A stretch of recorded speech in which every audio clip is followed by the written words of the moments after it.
How you're reading? Namaskar friends, welcome to your reading for the month of May 2020. So tell me friends, how are you handling stress and anxiety nowadays? Are you doing some kind of yoga or meditation or any other therapy that you're following? Please do comment below, we would like to know. So let us begin your reading and let us see what the cards and the planets have in store for you. So the very first card which I have for you is here, Queen of Swords. Now this represents this is a court card. This represents actual people around you. This represents a person, a woman who is very independent, but she might be single. She could be, most probably she is either divorced or she is a widower, and she is the person who can help you out in the issues that you're facing right now. For some of you, this card represents you, that you yourself are the lady who is very strong and independent, staying alone, staying apart.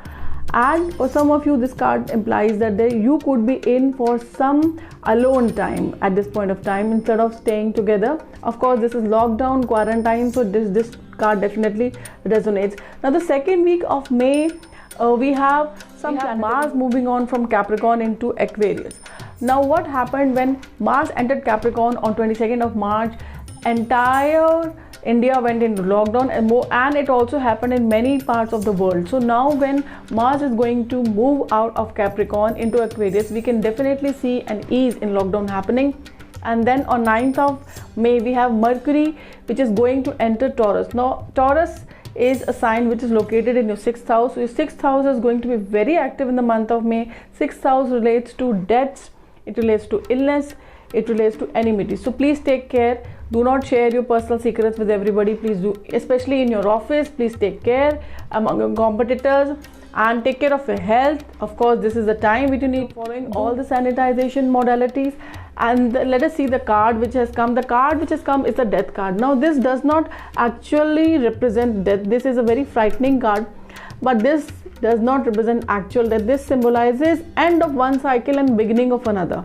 And this represents you transforming internally from inside and adapting to new perspective. If, however, there is somebody around you who is not well, then in that case you need to really take care of that person. If you like the video and you would like to see more of it, so remember to like and subscribe to our channel. Also, in case you have personal queries, you can always connect with me on my Facebook page and Instagram page. And also, if you would like to connect with me for consultation, we have a website also, www.harmonizeme.co, or you can also contact me on the number which is coming below and we can have a discussion on that. Thank you. Now, the third week of May, we have again a lot of planetary movement right from 10th of May to 15th of May. So 10th of May, we have Moon moving into Sagittarius for the 2-3 days, because Moon stays in one house for 2.5 days, and for 2.5 days there is going to be Kal Sarvadosh which is going to be formed in your natal chart. So you are going to be little bit upset or depressed, or you can be feeling little low.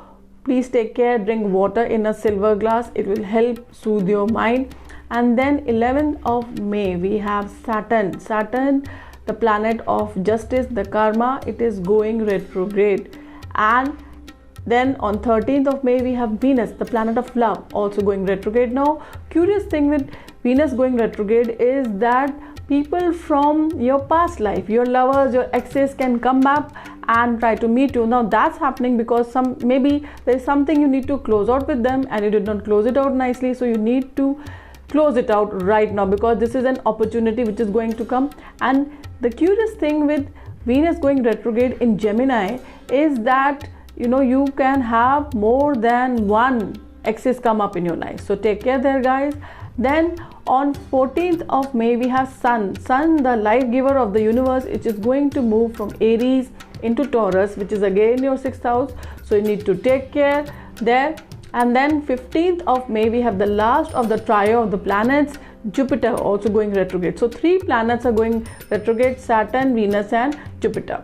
And in the third week, we have a beautiful card for you. So this is a 4 of Wands. So this represents maybe you are going to get a marriage proposal, or maybe you are going to propose somebody. There could also be a function in your family or close-knit function which you would be attending, and it is a time of joy and merriment. And in the 4th week of May, we have Mercury and Venus coming close together and sitting at the same angle, and it is going to be, again they are going to be in the 6th house. So it is the 6th house of enmity, illness, So take care. Competition, do take care, as I said. And we have for you the star card here. So as I said, this is a card of everything being available to you right now, an increase in your love, your family life, your married life, your sex life can be very, very good at this point of time, because it's time going to be filled with intimacy, lust and abundance. Then the last week of May, we have Mercury. Now Mercury is finally going to move from 6th house to the 7th house, to its own house Gemini, which is your 7th house. Now what will happen is that Mercury is a planet which can give 3 times and take away 3 times. So we do not know how it is placed in your natal chart. So I would advise you to read Durga Saptashati all the time if you can. And the card that we have here is for you 5 of Wands. So now this represents competition. This represents you needing to change and adapt to the existing circumstances. And because if you want to be successful in your job or your career or your business, then you need to adapt to the changing environment, and you want to adapt very fast. So as I said, Mercury is going to move into the 7th house, and now 7th house is related to partnership, whether life or business. So it will be impacting both your life partnership as well as business partnership. So you need to take care there. And now let us see what the oracles has guided for you. So the oracles say that when I am in a state of appreciation, I am in vibrational alignment with my true love nature. So you need to be in a state of gratitude for whatever you have in life, so that you can attract the love that you want into your life. So that's all for you guys, Sagittarians. Here's hoping that the month of May is going to fill your life with a lot of positive energy, and here's wishing you good luck. Until the time we meet again, this is me saying namaste.